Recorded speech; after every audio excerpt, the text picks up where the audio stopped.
اب لوگ وہ میسج چلا رہے تھے جی وہ چومنے کے لیے جھکنا تو پڑے گا، ساڑھے کو طریقہ سیکھو، نہیں چومنے والے اسی کتنے علماء دے چومے نے بغیر جھکے ہوئے،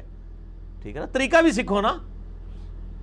کیوں جھکنا پڑے گا؟ اس عالم دین کا ہاتھ لیں، اپنے منہ کے قریب لائیں اور چوم لیں۔ چھوٹے بچوں کے جب آپ ہاتھ چومتے ہیں تو جھکتے ہیں،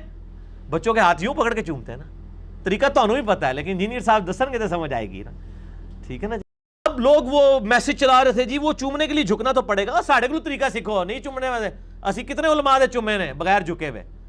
ٹھیک ہے نا، طریقہ بھی سیکھو نا، کیوں جھکنا پڑے گا؟ اس عالم دین کا ہاتھ لیں، اپنے منہ کے قریب لائیں اور چوم لیں۔ چھوٹے بچوں کے جب آپ ہاتھ چومتے ہیں تو جھکتے ہیں، بچوں کے ہاتھ یوں پکڑ کے چومتے ہیں نا، طریقہ تو انہوں بھی پتا ہے، لیکن انجینئر صاحب دسن کے تو سمجھ آئے گی۔ اور بھائی رکوع نہیں ہو سکتا غیر اللہ کے سامنے، چاہے وہ پیغمبر ہی کیوں نہ ہو، سجدہ تو بڑی دور کی بات ہے۔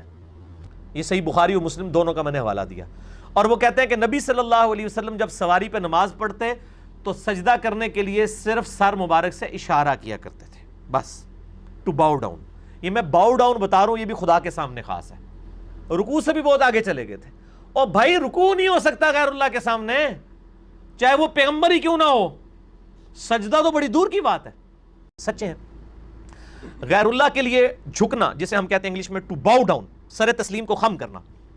اپنے سر کو جھکانا، یہ اجماع ہے کہ حرام ہے اللہ کے علاوہ کسی اور کے آگے،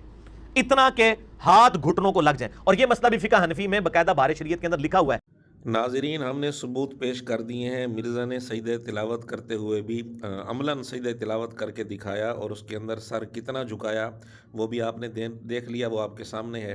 اور غامدی کا ہاتھ چومتے ہوئے کتنا سر جھکایا، اور اسی طرح فضل ہمدرد کا ہاتھ چومتے ہوئے کتنا سر جھکایا۔ اب ان تینوں میں کوئی فرق ہے یا نہیں؟ اگر سجدہ تلاوت کے وقت بھی جتنا سر مرزا نے جھکایا، غامدی کا ہاتھ چومتے ہوئے اتنا ہی سر جھکایا، تو پھر مرزے کے نزدیک تو یہ سجدہ ہو گیا، اور مرزا کہہ رہا تھا سجدہ غیر اللہ کو حرام ہے، چاہے وہ پیغمبر ہی کیوں نہ ہو،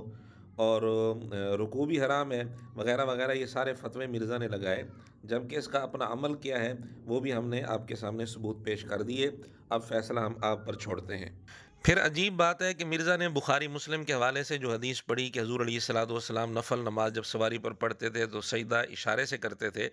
اس کی بنیاد پر مرزا جب کرسی پر بیٹھا ہوتا ہے اور آیت سجدہ پڑھتا ہے اور سجدہ تلاوت کرنا ہوتا ہے تو کرسی سے اترتا نہیں ہے،